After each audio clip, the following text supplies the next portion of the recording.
In today's episode of A-Listers, that's a series that we have Mr. Dhruv Davar. He's the CEO of Innings Events, and recently they have completed 10 years in the industry, a landmark day for them, a landmark year, in fact, for them, having survived in a very tough industry and done so well. Congratulations, Drew. Thank you so much, Well. Thanks a lot. So let me quickly ask you, 10 years in the event industry, when you look back, what all comes to your mind? Oh well, there's there's so much, right? Um I think I'd read somewhere that the days are long, but the years are short, right? So when you actually and we've actually been going through this whole journey of reminiscing, because ours is a very fast-paced industry, right? So we sort of made a conscious choice, wherein we started this campaign now on social media saying 100 days to the decade. So we reminisce everything. And the more I think you sort of grow older, as age or within your industry also, I think the more you start connecting to the initial days, right? uh, so every time I start thinking about the journey, I go back to my first event, which was GC Videsh, which is a huge event. And how and I didn't have a team at that time, and it was an outdoor event, thousands of people, massive things happening. How we put together the event caught fire. I mean, that's the joke. Literally fire. We had a fire backstage, and we put that out off, and that's how the journey started. So when I look back, definitely it's the first event, and then it just brings me back to the celebration we had. On the day we finished 10 years, and we had more than 100 people turn up, which is just something we decided just a few days before that, we should celebrate and get so many people. And when I moved to Bombay, I didn't even know 10 people, right? So the journey is for me just the first and the last day, if I sort of counted. It's been phenomenal. It's been it's all about people. It's all about who I've connected with, and what we've been able to build in terms of people, both internal and external. So I think all of it sort of comes to mind.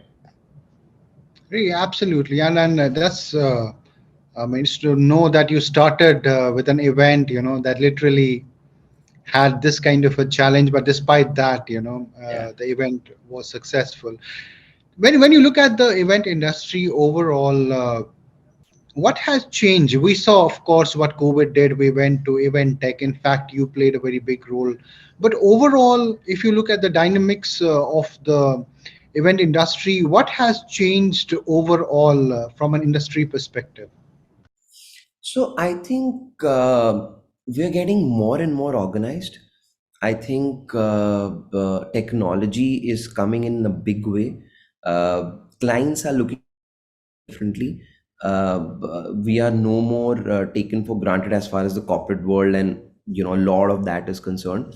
Uh, I think the whole, even smaller things like even our partners, issuing a purchase order, etc., etc. All of that is really changing. The quality of people that you have, people that folks that we used to sort of hire yeah, years ago and today, there's a lot different. The way our partners are working and going and approaching a subject, as small as the if I could just put like the type of people joining, not just agencies but even good fabrication units, etc., etc. I think that's changing a lot. Now I do see younger lot. If I'm going to a Soho house and if I meet a 20-year-old there, they are saying that we want to get into this industry. For most of us, it happened by default. We didn't grow up thinking that we want to be in events, right? But I think that's the dent we are making, and I think the next generation, the people. I mean, I started when I was 24. If there's a Dhruv Davar starting at 24, his journey is going to be a lot different, a lot more organized. He's going to have a lot more smarter people. I mean, smart people exist, but I would say rather more educated people, in the sense of now MBAs and whatnot want to get into it. We're giving heavy competition to some industries which were around, or which we weren't just completing a few years back. So I think that way there's a lot is changing in terms of being organized, being structured. Everybody wanting that, and which is really helping the industry grow at large. I mean, we're going global at such a big scale. The amount of agencies that have gone global has been phenomenal. The amount of agencies that have adopted technology has been phenomenal, right? So I think that overall is what is changing. Especially with the younger talent now being at the helm of a lot of agencies. Right. I remember when we first connected, it was in that in the context of an event tech, and where we have seen the coming back of live events now in a very big way. How is the innovation that was there in the event tech domain? How has that changed and adapted to the live industry? How relevant is event tech still? Is it generating enough business for the agencies? So, Ruval, I had made a statement at that time saying that, and I think I made it on your platform only, that the marketeers will taste blood. As a marketer, you will realize that you can have an event organized for 10,000 people at a fraction of a price, okay, that otherwise you wouldn't even dream of, right? And there is great ROI. Talk about exhibitions. You must be traveling for exhibitions across the world, right? Forget organizer, forget the person who's paid up for a stall space. Just talk about the people who just go and attend. There's a lot of cost that corporates incur, right? You have today a digital pass for most of the exhibitions. You just stay like you and I, we fixed time, we're here, we're doing this interview. There's that ROI, right? Otherwise, the physical fatigue, etc., of visiting an exhibition is huge, right? So everybody is now, most of the events have a digital arm. Like, we're sort of doing something, an event for the blockchain technology that's happening, in a very very big way in Bombay. And the first and one of the criteria that we got selected was that they said we want an agency who has the capability of doing hybrid shows, right? Because it's not going anywhere. People don't, if somebody has to talk at an event for half an hour, he does not need to travel anymore. The technology is far superior today. So that was something that, I mean, I'd always predicted. What's happening now is that in the agency space, there were two types of players. One looked at it as a temporary fix because physical events were not happening. People like myself and some more industry colleagues, we formed separate companies, we had separate positioning, and we took that seriously, right? So the people who did that, they have enough and more business even today. uh, and it's only going to continue. And the innovation and the asks that are coming now that the live events are happening, it's even more interesting for us to sort of solve and give them those solutions. So in fact, I think that it's going to go up exponentially, even now, because it's there was this time that it had to peak because there were no physical events, and then it sort of came down because there were too many physical events. But now people are understanding both, so I think it's going to peak further. So I think if anybody's thinking out there, this is a great time to actually get into that space as well, if you missed the boat the first time. Right. There's often been said that, first of all, event industry is not an industry still. The status is not given, and we have been talking about it at our platform a lot. Despite that, also the kind of quality of talent that we don't have enough institutionalized, way of entering the industry. What are the bigger challenges that you have seen, which should be addressed to make Indian event industry leverage its strength and the numbers it has? So, see, when you talk about the industry status, see, I mean, our whole EMA group is about a 14-year-old group, right? So, and it had to take its time. I mean, the industry is not very, very old in that sense. So, it needed its time to sort of get out there and start making concentrated efforts. And it is now in the last few years, like you mentioned, that some very serious efforts are being made in that space. Our MSME status is also pending. So that is something that we're hoping to sort of be a part of really soon. So as an industry, we're very clear and focused about getting the status for us.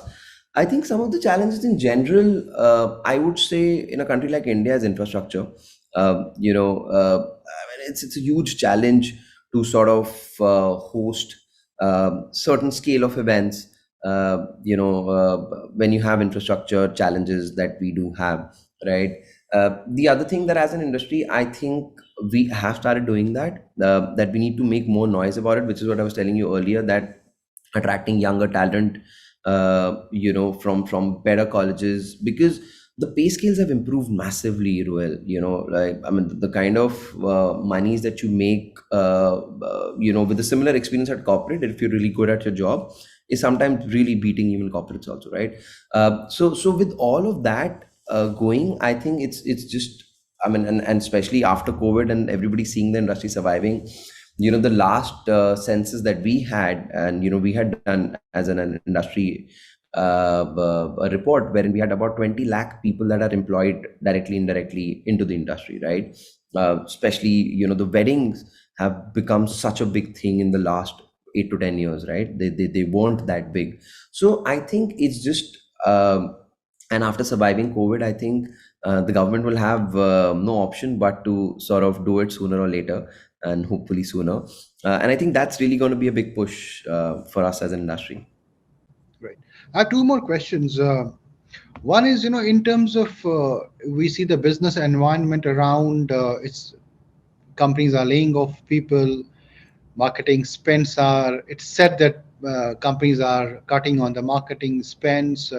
If I talk about the experiential industry, what is the real feel, what are you getting to know in 2023? Would we see a substantial increase in experiential spends, or are the brands going to get a little bit conservative on the spends? So I think if I talk about our current lives, and I say this for the better part of the industry, I think all the money is probably they're cutting from advertising and giving it to us because all of us are very busy, right? I mean, and thankfully so. And I think the industry needed it. I don't think there will be an agency today who is who's been doing good work consistently would have not beaten their pre-COVID numbers by 30 to 50%. They should have by now. So for all of us, fingers crossed, the year has been fabulous. And we are only seeing it because I was at an event yesterday, so so our event calendar has also been really packed at an extra. So and the client was like, we had to literally say no to certain people to come and attend the event, because each year, let's say we've had 1,000 people attend this event. This year the numbers are going 1,800 odd, and the venue can't accommodate. So before the event, we were not talking about what are we supposed to do at the event, but we're like, how will we manage the crowd? Because, and if if you've been going, or anybody's been going to any of the IPs, all of these festivals that are happening, they are packed. We've had like 60,000 people come in at Lollapalooza, over 2 days. So those are the numbers that are gonna, now that this can happen, right? Now that becomes a benchmark, right? So for us as an industry, I think it's I don't see it slowing down. In fact, I think that see, COVID acted like a funnel, right? If you really wanted to be in, you're in. Otherwise, you're not here, right? And the people who are in, with of course the sentiment of people going out, going out there and celebrating and just wanting to be with each other. I mean, we've all been saying that nothing can replace the in-person experience. Nothing in the world can replace that, right? So that's been happening. So we, as of right now, the way things are going, I don't see any downside.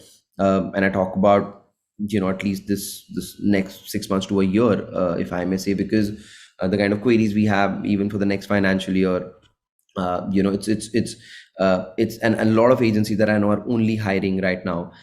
So I see it upside, and I think it's also like I was telling you, right? There's a lot of factors that have also come in terms of we being more organized, doing things the right way, the scale of events increasing. So I am only seeing an upside right now, especially in the IP space also.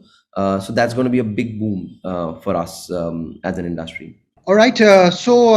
Wonderful. I mean, great to know that we are there. We are benefiting. Clients believe in the power of experiential, and that's the way it is going to pan out in 2023. My final question to you, Dhruv, is in after 10 years, of course, it's a landmark, kind of event, for any company to be completing a decade in a business and doing well. So, what is your vision for Inextis from here on? So I think one of the things, and that we're doing is that we're going global. We will just be announcing it very very soon. That I mean, although the back end work is done. So I think this is actually the first time that I'm discussing with somebody in an open forum. So we're launching an office globally very very soon. So that's happening. We're also, so predominantly Nexus has done a lot of corporate events for which we won like more than 50 awards and the likes. Uh, so we're also looking at the IP space, the cultural space in a very very big way. So we're hoping for a few announcements in that space as well. And also I think we're also leveraging our technology, which is the other company that I started, Virtual Console. So I think the kind of services that we should be able to offer, and this is personally for me the most exciting year. The 11th year is the most exciting year because my calendar is not talking about pitches and projects, but it's talking about the launches that are planned, which are new business verticals, and some are new businesses by themselves. So it's a super super exciting time. So yeah, so in a nutshell, I think by going global and adding more technology is something that we're looking at. And I mean, it's a beautiful journey. So very very excited about that. Wonderful, and congratulations, for now going global. Great to see Indian companies, event agencies going global and doing great work. That was Dhruv Davar. He is the CEO of Innextis. He was talking to us on this episode of A-Listers, the series which features the who's who of the event industry. Thank you, Dhruv, for taking out time and Thank you. sharing your thoughts with us. Thank Thank you. you. Thanks. Thank you. Thank you for your time. Thanks a lot. Bye bye.